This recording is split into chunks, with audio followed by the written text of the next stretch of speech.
ভারতীয় সেনা জওয়ানের বাড়িতে হুমকির পোস্টার, আতঙ্কে রয়েছে গোটা পরিবার। সরাসরি হুমকি দেওয়া হয় বলে অভিযোগ পরিবারের। নদিয়া, কর্মরত সেনা জওয়ানের বাড়িতে এবার হুমকির পোস্টার, চরম আতঙ্কে রয়েছে গোটা পরিবার, ভুগছেন নিরাপত্তাহীনতায়। নদিয়ার শান্তিপুরে এই ঘটনাকে কেন্দ্র করে আবার উঠছে ভারত বিদ্বেষের প্রশ্ন। নদিয়ার শান্তিপুর থানা এলাকার ঘটনা। জানা যায়, এই শান্তিপুরের সেনা জওয়ান বিশ্বজিৎ নাগ বর্তমানে কর্মরত রয়েছেন ত্রিপুরায়। স্ত্রী সুপর্ণা নাগ দুটি সন্তান নিয়ে বাড়িতে একাই থাকেন।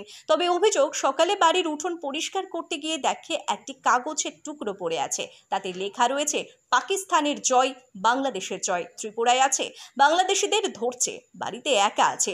এরপরে চোখে মুখে আতঙ্কের ছাপ তৈরি হয় স্ত্রী সুপর্ণা নাগের। তার দাবি, যেহেতু স্বামী একজন সেনা জওয়ান কর্মসূত্রে রয়েছে ত্রিপুরায়, এই পরিস্থিতি চলছে ভারত এবং পাকিস্তান যুদ্ধ। বাংলাদেশের সার্বিক পরিস্থিতির কারণে ত্রিপুরায় সেনাবাহিনীর নজরদারি বাড়ানো হয়েছে, আর সেখানেই রয়েছে তার স্বামী। বর্তমান পরিস্থিতির মধ্যে বাড়িতে এই ধরনের হুমকির পোস্টার পড়ায় রীতিমতো আতঙ্কের কেন্দ্রবিন্দু হয়ে দাঁড়িয়েছে সেনা জওয়ানের দাদা কাজল নাগের দাবি, ভাই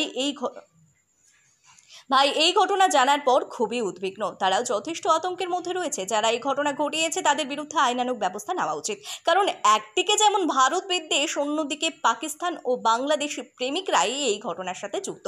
তবে এই মুহূর্তে সেনা জওয়ানের পরিবার নিরাপত্তাহীনতার কারণে নদিয়ার শান্তিপুর থানায় একটি লিখিত অভিযোগ দায়ের করে। তবে অভিযোগের ভিত্তিতে দ্রুত তদন্ত শুরু করেছে শান্তিপুর থানার পুলিশ প্রশাসন। এখন দেখার বিষয়, এই ঘটনার সাথে যুক্ত অভিযুক্তরা কতক্ষণে ধরা পড়ে পুলিশের জালে।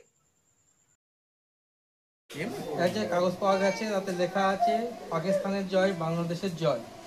ত্রিপুরায় আছে, বাংলাদেশি আটকেছে, বাড়িতে একা আছে, এটাই লেখা।